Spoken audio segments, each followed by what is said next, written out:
আষাঢ় মাসের ঘোর অমাবস্যা। অবিরাম বর্ষণে গ্রামের মেঠো পথগুলো হাঁটু সমান কাদার নদীতে পরিণত হয়েছে। বিদ্যুতের চমকানিতে মাঝে মাঝে চরাচরের বুকটা কেঁপে উঠছে। রফিক তার বাইকটা নিয়ে আর এগোতে পারল না। শহরের ছেলে এনজিওর কাজে এই প্রত্যন্ত গ্রামে এসে এমন দুর্যোগে পড়বে ভাবেনি।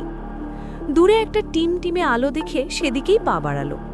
আলোটা আসছিল একটা বিশাল পুরনো আমলের জমিদার বাড়ি থেকে। বাড়ির পলেস্তারা খসে পড়েছে, বিশাল থামগুলোতে শ্যাওলা জমেছে।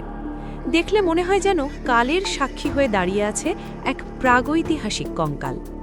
রফিক বিশাল দরজায় কড়া নাড়ল। দরজা খুলে দিলেন এক অতি বৃদ্ধ মানুষ, হাতে হারিকেন, চোখে মোটা ফ্রেমের চশমা। তার পেছনে দাঁড়িয়েছিলেন এক বৃদ্ধা। তার মুখে হাসি থাকলেও চোখ দুটো অদ্ভুত রকমের শান্ত। ভেতরে এসো বাবা, এই দুর্যোগে বাইরে থেকো না, বৃদ্ধা বললেন। তাদের কণ্ঠস্বর যেন পাতাল থেকে উঠে আসা এক প্রতিধ্বনি। ভেতরে ঢোকার পর রফিকের নাকে এক অদ্ভুত সুঘ্রাণ এলো। মাটির চুলায় কিছু একটা রান্না হচ্ছে। গন্ধটা এত তীব্র আর লোভনীয় যে রফিকের পেটের ভেতরটা মোচড় দিয়ে উঠল। এমন সুগন্ধি মশলার গন্ধ সে জীবনে পায়নি। এতে মিশে আছে এক আদিম বুনো গন্ধ যা মানুষকে পাগল করে দেয়। তুমি অনেক দূর থেকে এসেছ, ক্লান্ত নিশ্চয়, হাতমুখ ধরে নাও, আমরা খেতে বসছি, বৃদ্ধ বললেন। কাঁসার থালায় ধোয়া ওঠা গরম ভাত আর বাটি ভর্তি ঘন ঝোলের মাংস। মাংসের রংটা কালচে লাল, অদ্ভুত রকমের নরম। রফিক প্রথম গ্রাস মুখে দিতেই তার চোখ বন্ধ হয়ে এলো। এই স্বাদ অতুলনীয়। মাংসটা মুখে দিলেই মিলিয়ে যাচ্ছে। ঝোলের স্বাদটা এত গভীর যে মনে হচ্ছে সরাসরি মস্তিষ্কের কোনো গোপন অংশে আঘাত করছে। কি মাংস চাচি, এত সুস্বাদু? রফিক বগ্রাসে খেতে খেতে জিজ্ঞেস করল। বৃদ্ধা মিটিমিটি হাসলেন। বনের জিনিস বাবা, এই বর্ষায় মাঝে মাঝে ভালো শিকার মেলে। রফিক একটার পর একটা বাটি শেষ করতে লাগল। তার মনে হলো এই স্বাদ যেন তার বহু যুগের চেনা। এক অদ্ভুত নেশা তাকে গ্রাস করল। বাইরের ঝড় বৃষ্টির শব্দ ছাপিয়ে সে যেন শুনতে পাচ্ছিল এই বিশাল বাড়ির পুরনো দেওয়ালের ফিসফিসানি। খেতে খেতে রফিক লক্ষ্য করল বৃদ্ধ দম্পতি তার খাওয়া দেখছে এক অদ্ভুত তৃপ্তির সাথে। তাদের নিজেদের পাতে নামমাত্র খাবার। চতুর্থ বাটি মাংস খাওয়ার পর রফিকের শরীরটা কেমন ভারী হয়ে এলো, একটা ঝিম ধরানো অনুভূতি। কিন্তু ক্ষুধা মিটছে না, বরং আরও তীব্র হচ্ছে। এই মাংসের প্রতি তার এক তীব্র আসক্তি জন্মে গেছে। চাচা, আপনাদের এই রান্নার গোপন মশলাটা কি? আমি শহরে গিয়ে সবাইকে বলবো। বৃদ্ধ এবার গম্ভীর হলেন। সব কথা শহরের মানুষকে জানাতে নেই খোকা, কিছু স্বাদ এই মাটির সাথেই মিশে থাকা ভালো। হঠাৎ রফিকের মনে হলো বাড়ির নিচের তলা থেকে, মাটির নিচ থেকে গোঙানির শব্দ আসছে। খুব ক্ষীণ কিন্তু স্পষ্ট। কিসের শব্দ? রফিক খাওয়া থামিয়ে জিজ্ঞেস করল। বাতাসের শব্দ বাবা, পুরনো বাড়ি, অনেক রকম শব্দ হয়।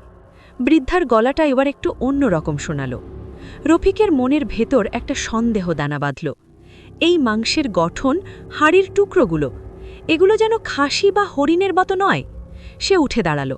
তার মাথা ঘুরছে, কিন্তু কৌতূহল তাকে টেনে নিয়ে গেল রান্নাঘরের পেছনের দরজার দিকে। ওদিকে যেও না খোকা, বৃদ্ধের গলার স্বর এবার কঠিন। রফিক শুনল না। নেশাগ্রস্তের মতো সে দরজাটা খুলল। একটা সিঁড়ি নেমে গেছে মাটির নিচের অন্ধকার প্রকোষ্ঠে।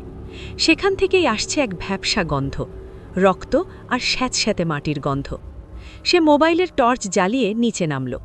দৃশ্যটা দেখে তার রক্ত হিম হয়ে গেল। ওটা কোনো সাধারণ ভাড়ার ঘর নয়, ওটা একটা কসাইখানা। মেঝেতে ছোপ ছোপ রক্ত, আর এক কোণে শিকল দিয়ে বাঁধা অবস্থায় পড়ে আছে একজন মানুষ। তার পরনে ছেঁড়া কাপড়, শরীর থেকে সদ্য মাংস কেটে নেওয়ার দগদগে ঘা। লোকটা রফিকের দিকে তাকালো। তার চোখে বাঁচার আকুতি নেই, আছে শুধু মৃত্যু ভয় আর যন্ত্রণা। পাশে একটা বড় টেবিলে রাখা আছে মানুষের শরীরের বিভিন্ন অংশ, রান্নার জন্য প্রস্তুত করা। রফিকের চিৎকার করে ওঠা উচিত ছিল, তার উচিত ছিল দৌড়ে পালানো, কিন্তু সে পারল না।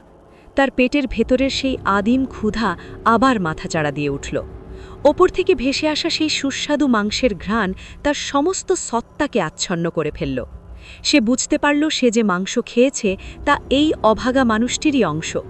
কিন্তু এই ভয়ঙ্কর সত্য তাকে বিচলিত করল না, বরং এক অদ্ভুত পৈশাচিক তৃপ্তি দিল। তার মনে হল সে এই স্বাদের কাছে বন্দী। রফিক ধীরে ধীরে সিঁড়ি বেয়ে ওপরে উঠে এলো। বৃদ্ধ দম্পতি খাওয়ার টেবিলে বসে তার দিকে তাকিয়েছিল। তাদের চোখে এখন আর কোনো লুকোছাপা নেই, আছে এক হিংস্র আমন্ত্রণ। রফিক তার শূন্য থালাটা নিয়ে আবার টেবিলে বসল। তার চোখ দুটো এখন আর মানুষের মতো লাগছে না।